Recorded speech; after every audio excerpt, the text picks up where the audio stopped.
Today, I'm very pleased to be joined by the Luzerne County District Attorney, Samuel Sanguadolce. Thank you so much for taking time out of your busy schedule.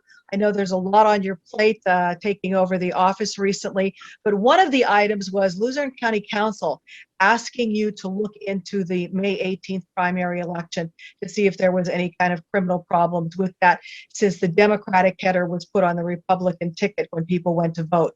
So tell us, have you started that yet? Where are things at with that?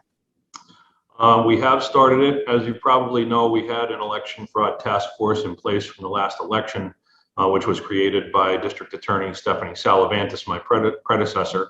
We're using the same lawyers and investigators who had familiarized themselves with the various laws. As you can imagine, we really only receive election complaints twice a year, after the primary and after the general.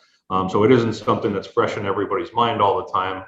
Fortunately for us, because of this task force, they're a little more familiar than most people just jumping on an election investigation. So yeah, it's been very helpful to have them already in place. We did begin the investigation, and we have not only parts involving the Democratic header being put on the Republican ballot. I've been in constant contact with our chief county solicitor, Ramilda Crocamo. I've been receiving complaints forwarded from county council members. So we try to sort through those and prioritize them in the order of severity. I'm sure this is something you want to make sure is corrected very quickly, because we don't want to discourage anyone from participating in the voting system. And with the election coming up in November, you want people to feel safe. Oh, 100%. Faith in the voting system is the bedrock of basically the United States of America. And we've been having complaints at an alarming rate since the last election. So I think it's important that people trust in the system. As you know, it's been hard enough to get people to show up at the polls. We were looking at sometimes 20% of the registered voters showing up. They don't need any reason to disbelieve that our system is anything but on the up and up. So we're hoping that the results of this investigation and the various parts of this investigation will reassure people in the system.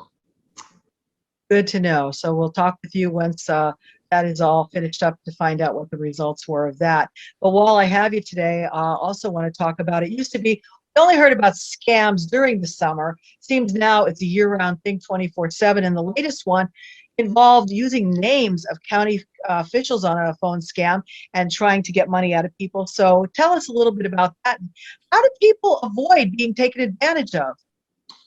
Yeah, so that claim came to us basically from our IT department, that people were receiving calls. And in fact, the first complaint we got was from Hackettstown, New Jersey, that officials from mental health and developmental services of Luzerne County were threatening an arrest. So the very first thing we did was, contact our own officials. They don't call you and threaten, to bring charges or anything like that. But the number one thing is, never ever give your official information over the internet. The IRS doesn't contact you asking for that stuff by phone. These various scams seem to have that unique theme. They ask for personal information.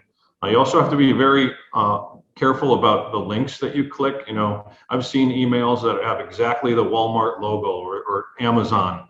And when you go and look in the email, it doesn't have the Amazon ending. It's some lengthy, obviously fake ending. So I think people need to be vigilant in protecting their own information and don't jump the gun and respond because these threats are made.